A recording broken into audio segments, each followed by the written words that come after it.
Despierta RD, vamos a otra entrevista importante. Ahora con el ex ministro de Salud Pública, Rafael Sánchez Cárdenas. Bienvenido a este programa Despierta RD, doctor. ¿Cómo está usted? Doctor, buenos días. Buenos días, un gran placer estar con ustedes acá. Estamos bien. Está bien. Estamos bien. Doctor, yo quiero primero dar un refresh. Después de su salida del ministerio, en medio de la pandemia y tras la salida del PLD del poder, ¿cómo ha visto usted el manejo? Sobre todo porque a usted le tenía mucha gente pena, decir, este pobre hombre se va a desgalillar todos Contaba los días. muerto diario. Diario, exacto. Todos los boletines, eso se desestimó tras su salida. Sin embargo, hubo muchas críticas estando usted como ministro. Ahora hay una situación muy diferente y hay mucha gente que lo aclama. ¿Cómo usted ve todo esto? Mire, en sentido general, al margen del color de quién maneja el tema, República Dominicana puede decirse que tiene, por las estadísticas que vemos, una situación aceptable, digamos, en el manejo de la pandemia. Si nos metemos ya en valorar algunos indicadores de cómo se estaban manejando y qué resultados tenemos, digamos, la positividad en los 165 días que manejamos la pandemia al inicio era de 522 promedio por día. Y si usted se pone ahora a hacer un simple acto matemático, con los 300 y tantos que tenemos, le va a dar casi 1000. De manera que vamos a tener una media de cerca de 1000 positivos por día en la parte posterior de manejo. Igualmente en mortalidad también vamos a encontrar, nosotros dejamos el 16 de agosto en la letalidad en 141 por millón de habitantes. Y en este momento está en 356 por millón de habitantes. Es decir, triplicado. Tenemos un aumento de la letalidad y también del número de positivos posteriormente. Y esto, pues, lógicamente, ya si seguimos buscando otros indicadores, pues, vamos a ver. ¿Se ha debido a un mal diferencia. manejo o qué? Porque paradójicamente en su gestión no había vacuna. Ahora tenemos la vacuna, tenemos una población que ha estado, podríamos decir, en su mayoría con la primera dosis, pero como quiera sigue bastante elevado la tasa de positividad y letalidad.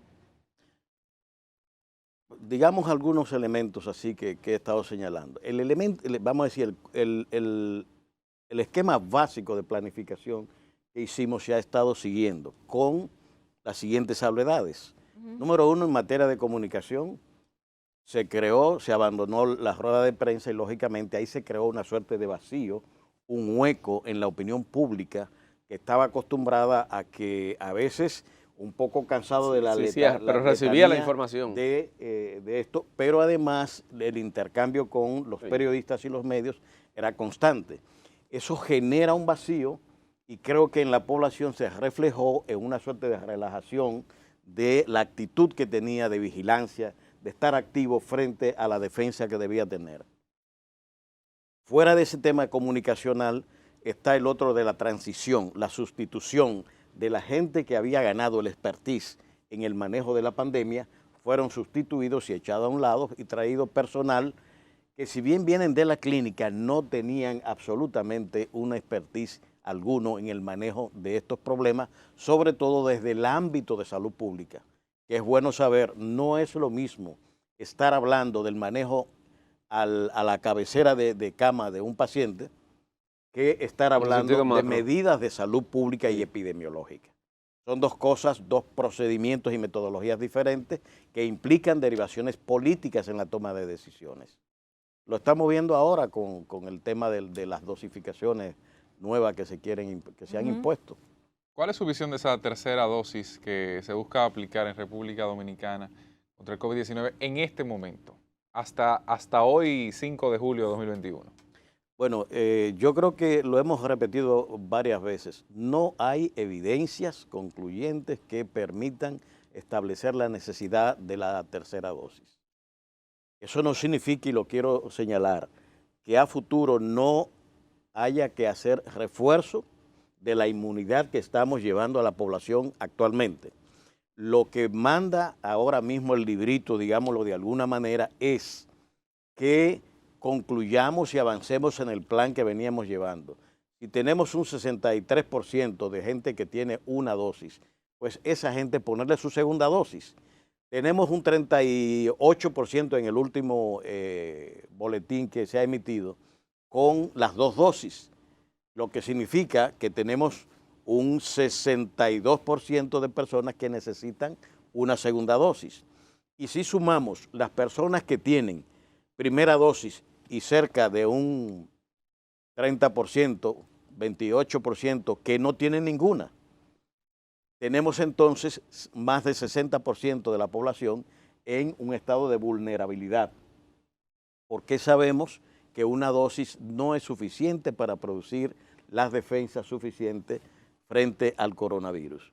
Eso significa que lo lógico es avanzar con esa población y llevarla hacia un 80-85% de vacunados con 2 dosis. Ministro, pero usted ha visto lo que está pasando internacionalmente de los países que ya empezaron con la tercera dosis de refuerzo. Inglaterra, Alemania, Chile, se está estudiando en Estados Unidos, Qatar, entonces hay otros. ¿Eso no sería un referente para que República Dominicana también se aventurara y no lo dejara para último, como pasó al principio, que había medidas que se tenían que tomar y no se tomaron? Mire, es que, vamos a ver, o sea, si queremos hacer medicina sobre evidencia, eso es lo que tenemos que hacer. El informe chileno, ¿qué es lo que dice? El informe chileno dice que Sinovac, que es la que ellos aplicaban allá, baja un 90% el ingreso a UCI, que baja un 86-87% la hospitalización, y que además en las últimas semanas ha bajado a 6.9% la positividad diaria. Entonces, quiere decir que la vacuna funciona. ¿Qué es lo que se ha estado evaluando? Y es la recomendación que están dando para una dosis adicional para aquellos pacientes mayores de 60 años. Ahí es donde está focalizado esencialmente la respuesta chilena en estos momentos. Y yo pienso que esos casos que necesiten una dosis adicional puede perfectamente pensarse si clínicamente se ha determinado que no tienen la protección de vida, sobre todo en mayores de 60 años. Claro, o pacientes que tengan algún trastorno crónico que debilite su sistema inmunitario y evite que desarrolle los anticuerpos suficientes. Doctor, se ha dicho desde ayer, o el fin de semana, que el gobierno pretende liberar a las provincias que tengan más de un 70% de vacunados con sus 2 dosis, liberarlo de toque de queda. Eso está bien. Ninguna tiene eso. No, la Altagracia que llega a 59 y tanto. Lo logre, que llegue al 70%. Es una promesa más que eso nada. Está bien. Sí, claro, o sea, eso es algo a pensar en función del Estado en el momento de la toma de decisión. Lo que tú tienes es, vuelvo, insisto, ¿para qué hablar de un 70% si esa es una meta futura? Yo creo que aquí lo que hay que hablar es si podemos duplicar el número de vacunas diarias que estamos imponiendo, si podemos alcanzar el 30% de la gente que no se ha vacunado en una o la otra, y ese es el punto de vista que tengo, si ahora por fin llega la Pfizer, y la manera en que se anunció lo que dejaba ver es, pero entonces lo que me puse no sirve. Sí. ¿Entiendes? Cuidado con eso, sí. Entonces, ese 30% que no se ha puesto una sola vacuna, vacunémoslos con Pfizer. Vamos a ponerle las 2 vacunas Pfizer. Falló en gran medida en la forma en que el gobierno comunicó la medida, más que la medida misma de aplicar la tercera dosis. Yo creo que sí. Yo creo que eso fue agregar una disonancia, un ruido innecesario en un proceso que iba ascendiendo bien y la población cada vez más integrándose a ese proceso. Hablar de tercera dosis es hablarle a quien se vacunó, óyeme, lo que tú te pusiste no tiene la calidad suficiente para eso. Es verdad que hay una efectividad, el informe chileno habla de 63 a 64% y en algunos casos 67% de efectividad de la vacuna Sinovac, lo cual es bastante aceptable, pero está cerca de la Johnson. y Johnson se está usando en Estados Unidos. Entonces, ¿por qué una campaña frente a Sinovac que está tan cerca de Johnson? Y sin embargo, Johnson, que es una sola dosis, no tiene estas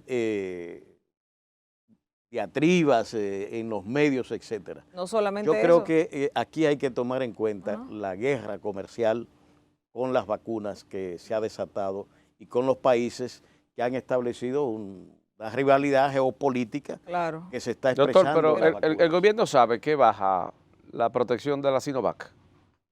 Es que es ¿A un ustedes le estudio. hablaron de eso en la reunión? que- ¿Presentaron algún informe ahí sobre eso? Es que cuando la OMS aprueba, todos esos datos tienen que ser suministrados por el fabricante. Y una vez que ellos, esa información, fíjense que habla de aprobación de emergencia. ¿Cuál es la base para la aprobación de emergencia? La información que el fabricante ha sometido en sus investigaciones. Y por eso se habla y tiene que someter lo que dice el fabricante, que es la efectividad de la vacuna. Hay dos realidades, doctor, y mire que aquí voy a irme a un tema que tocaba Gilbert hace un momento. La realidad es que sigue bastante elevado para tener más de 1 año y 3 meses, tanto la positividad como la letalidad en nuestro país. La realidad es que hay muchas personas que no pueden ver a sus pacientes en el momento de que están ingresados con COVID en los hospitales, que tienen estas condiciones, pero que cuando mueren tampoco se pueden despedir, entre otras cosas. Y está la otra realidad, que es la económica, que aunque usted no es el que maneja esto, pero usted ha visto durante año y 3 y casi 4 meses cómo se ha estado desarrollando. Ahora el tema es el levantamiento del toque de queda. Usted como ministro de Salud en su momento sabía la situación que se ameritaba y lo estudió con diferentes expertos. En este momento, ¿debe el gobierno dominicano flexibilizar como lo hizo el pasado viernes, levantar el toque de queda como está pidiendo una gran parte de la población que quiere trabajar, tomando los protocolos necesarios? ¿Es factible que se levante el toque de queda completamente? Al nivel que estamos. Mire, en la parte que nos tocó a nosotros había una, digamos, esa preocupación por el balance entre la decisión de apertura económica y la situación sanitaria. Usted tiene que mantener un equilibrio entre esos dos elementos, porque si abre, le va a aumentar la positividad. Y eso lo estamos mirando. Cuando le estoy diciendo estos indicadores por día, de 522 a cerca de 1000, la positividad después de agosto hasta la fecha, lo que le está diciendo es dónde ha habido una proclividad, incluso una política de apertura desde noviembre del año pasado, que terminó en el pico de enero, con toda la mortalidad y todo aquello que ha pasado.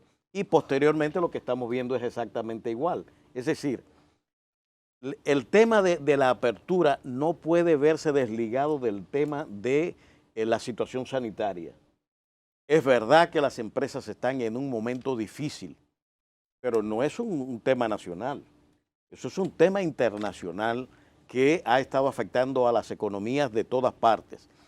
Que queremos todos llegar a un nivel tal de seguridad que podamos abrir toda la economía, estamos de acuerdo. Sí. Ahora, que no pensemos que el hecho de que abramos un restaurante, un hotel o cosas por el estilo, no pudiera conducir por efecto de la contaminación que se pueda producir a un cierre posterior. Vamos bien en la vacunación. Lo hemos visto en Francia recientemente, que pasó un mes cerrado.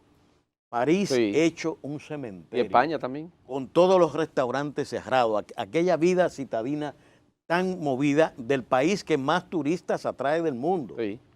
Se pasó un mes cerrado. Cuando abre tiene una positividad en 2%. ¿Cuál es la positividad de Estados Unidos, que tiene una de las tasas de vacunación mayor?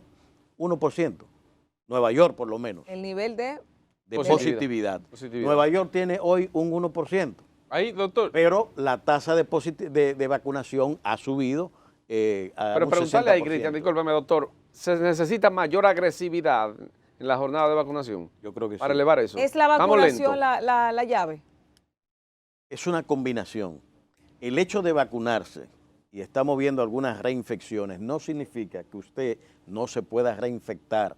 Sí. Estamos hablando de procesos nuevos que necesitan tiempo, y esa es la madurez que no se ha querido esperar para que las investigaciones determinen cuándo ponerse un refuerzo de cualquiera de las vacunas. Se señala que la influenza al año se pone un refuerzo, que al polio y otras, etcétera, etcétera. Eso lo sabemos, pero ¿cuántos años tomó la determinación de cuántas son las dosis? Y progresivamente se fueron agregando dosis. Y la influenza ya hoy se ponen todos los años. Pero recordemos, la influenza que se vacuna este año no es la misma del año que viene, porque se hacen sobre la base de los virus de influenza circulantes, las variables que estén circulando ese año. Doctor, yo había dicho hace días que me parece que en algún momento las estadísticas tendrán que tener otra mirada, y lo digo partiendo de que quizás llegará el momento en que la tasa de positividad o la cantidad de los positivos no sea lo importante, porque quizás la letalidad de esos positivos sea mínima, sea ínfima, sino que tendríamos que enfocarnos en cantidad de muertos por cada 100.000 habitantes, cantidad de muertos sobre los vacunados y algunos aspectos más. ¿Habrá en algún momento la República Dominicana tendrá que cambiar el enfoque de los datos que se le presenta a la población, sobre todo que mucha gente ha solicitado? ¿Cuántos infectados hay vacunados? ¿Cuántos muertos ha habido luego de la vacunación? Y todos esos detalles. Bueno, yo he pedido ahora en la reunión con el presidente, porque una de los argumentos con que se quiere fortalecer la tercera dosis es, número uno, que hay reinfectados. Y me ponen de ejemplo a Willy Rodríguez y otros más. Número dos, que tenemos la variante Delta circulando. Son los dos motivos principales. Y el tercero, que Sinovac tiene una baja efectividad. Entonces, yo digo lo siguiente. No hay un estudio que me diga a ciencia cierta de los 2.8 millones de vacunados con 2 dosis, ¿cuántos son los casos reinfectados? No tienen las estadísticas para saber la importancia que tiene esos reinfectados dentro del universo vacunado. Lo demás se convierte en anecdótico, porque el hecho de que yo diga, bueno, Gilbert estaba vacunado y se infectó. Sí, pero ¿qué representan esos reinfectados dentro del universo vacunado? A nivel mundial, esos representan 0.01%. Y usted va a decir, bueno, pero entonces la mayoría, el efecto es positivo. No tienen estadísticamente ninguna trascendencia. Y eso es lo que tiene que decirse aquí. No es decir y hacer propaganda con que a Willy se reinfectó o fulanito se reinfectó, sino la relación entre el universo vacunado y el número exacto de reinfectados, para que nos dé entonces el tamaño de esa población que sea reinfectado. ¿Cómo? Y debo agregar un elemento más. Si tan baja es la tasa de reinfectado a nivel internacional, 0.01, habría que concentrarse en los estudios qué pasó con esa proporción tan baja de la población que no respondió como la mayoría ha respondido. Exacto, en el mundo. ¿Quiénes son? ¿Qué historia tienen? ¿Qué padecimientos tienen? ¿Qué antecedentes tienen? Para saber entonces si la justificación está explicada en ese sentido, y ese es el campo que las investigaciones tienen que establecer. Doctor, el campo donde falta explorar ahora para que la gente se motive a vacunarse, que usted entienda que el gobierno no ha entrado todavía, para que esto sea adelante y esta jornada sea más agresiva. Por ejemplo, esos puntos que usted entiende donde el gobierno está medio flojo para la vacunación, las empresas, llevarle un punto de vacunación ahí, las tiendas, por ejemplo, que se le coloque un punto de vacunación, por ejemplo. Los puntos de vacunación se pueden perfectamente ampliar. Porque Estados Unidos está en la farmacia, vacunaba. Cuanto más cerca de la gente esté, sí, mayor efectividad vamos a tener. Por eso yo decía en la rueda de prensa del Partido de la Liberación Dominicana del casa a casa. Ajá. Porque cuando usted coge y dice, ensanche la fe, y usted rastrea, casa por casa. Sí, y casa por casa establece, tenemos 5 personas aquí, ¿quiénes se han vacunado? ¿Quiénes viven aquí? ¿Cuáles son las edades? Exacto. Usted sale prácticamente ahí con unos datos fidedignos. Doctor, le pregunté eso mismo al ministro de Salud actual, Daniel Rivera, la semana pasada, y me respondió que es el tema de la temperatura de la vacuna, que al parecer las vacunas que están aquí, o sea, este tipo de vacunas no puede tener las temperaturas tal vez de la neverita, no sé Pero qué eso pasa. es para la Pfizer. Sí, pero La fíjese, China la China no. se puede hacer. Entonces, La China no. se lo digo porque efectivamente esa fue una cuestionante que yo hacía y le decía, yo desde que tengo uso de razón y mis primeros años de trabajo fue una clínica materno-infantil, la jornada de vacunación era el casa a casa, peinando barrios, callejones y todas partes. O sea, que la neverita me- puede llevarse. Con la neverita fría, la China sí. La Sí, China sí, la Claro Pfizer es la que sí. no permite. La Pfizer es la que tiene unos tiempos limitados y que necesita mayor cuidado. Entonces el gobierno debería de aún retomar esa ahora, práctica, hay casa por casa, ya dos para acelerar modelos esto. en este sentido. Sí. Uno es llevar a la casa la vacuna y el otro es la búsqueda de Acercar. rastreo de casos para aquellos que no se han vacunado, llevarlo al punto de vacunación, Exacto. que esté cerca donde se esté haciendo el rastreo, no solamente de dónde están positivos, ¿entiendes? Sino de quiénes están vacunados y quiénes están pendientes de vacunarse y llevarlo al punto de vacunación. Por ejemplo, Y doctor. en los casos, por ejemplo, de pacientes Sí. encamados que están enfermos Sí. en la casa y por vejez o lo que fuera, se va a vacunar y se está yendo a vacunarlo. Exacto. Está Entonces, haciendo. ¿se puede trasladar la vacuna o no? Eso Claro. lo está haciendo Salud Por ejemplo, en el Pública. Ministerio de Turismo, hágame un informe y deme quiénes no se han vacunado aquí. Mañana hay un puesto de vacunación aquí. Todo el mundo pase por aquí. Y todas las instituciones así mismo. Entonces, lo que usted dice, lo de casa por casa, hay que ser más agresivo en eso, porque si no, no vamos a acabar nunca con esto. Cierro Tenemos con que esto. trabajar duro. ¿Llegó la variante Delta aquí al país? ¿Usted tiene conocimiento de eso? No, o sea, eso se supone que está ahora mismo en el CDC y en Brasil. Se tomaron muestras que habitualmente se toman, se envían, y no hemos oído de que tenemos la variante aquí. Mire, doctor, le Por la tengo que robar. agresividad de algunos Sí. casos, pudiera pensarse de que sí la tenemos aquí. Le voy a robar unos segundos a la producción por una pregunta que yo sé que usted la vivió.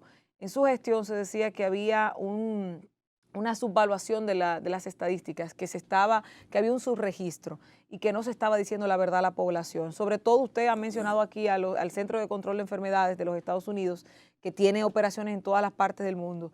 En este momento, los registros y los informes que están saliendo de salud pública, ¿son fidedignos? ¿Se puede confiar en eso? Mire, yo hice en enero Ajá. una denuncia sobre el tema de los muertos y yo creo que quedó bastante evidenciado de que no se estaban reportando los muertos. Una vez de la denuncia, de 0 muertos, 1 muerto, 2 muertos, y que además no eran de ese día, empezaron a fluir 10, 15, 20 muertos ¿No diarios. pasaba eso en su gestión? Eso no pasaba. Pasaba, fíjate que al inicio de la gestión, ustedes recordarán la rueda de prensa, cómo yo a las clínicas, a los hospitales y a las DPS estaba presionando, y fueron sustituidos algunos, porque no estaban haciendo el reporte a tiempo de los casos que se estaban produciendo. Y redujimos prácticamente al mínimo ese tema. O sea, eso quedó prácticamente al mínimo. Hubo una vez que nosotros reportamos 36 muertos recuperando del SINAVE la información que sí está ahí. Sí está ahí. Y eso es lo que explica el comportamiento que ustedes han visto algunos meses que no hay. Cuando surge la denuncia, surge inmediatamente el pico de muertos que empiezan a fluir porque en la Dirección de Epidemiología hay retrasos en el procesamiento de la información. Bueno, de verdad que es sumamente Eso es interesante grave, todo caramba. esto. Ministro, muchísimas gracias por su participación con nosotros hoy aquí. El exministro de Salud, doctor Rafael Sánchez Cárdenas, que ahora participa como él es encargado de salud del Partido de la Secretario de Liberación. Asuntos. Sí, secretario de Asuntos de Salud. Qué bueno reiterar, Ajá. el Partido de la Liberación Dominicana apoya y va a apoyar el proceso de vacunación. De manera crítica, y esos son los señalamientos que estamos haciendo sobre la tercera dosis, pero apoyando el proceso de vacunación. Bueno, pues muchísimas gracias al doctor Rafael Sánchez Cárdenas, exministro de Salud Pública, que ha estado compartiendo interesantes informaciones con nosotros. A ustedes los dejamos con la programación de Telecentro y Telemicro Internacional. Mañana este equipo los acompaña nuevamente en una jornada. Los dejamos disfrutando de la programación del canal. Hasta luego.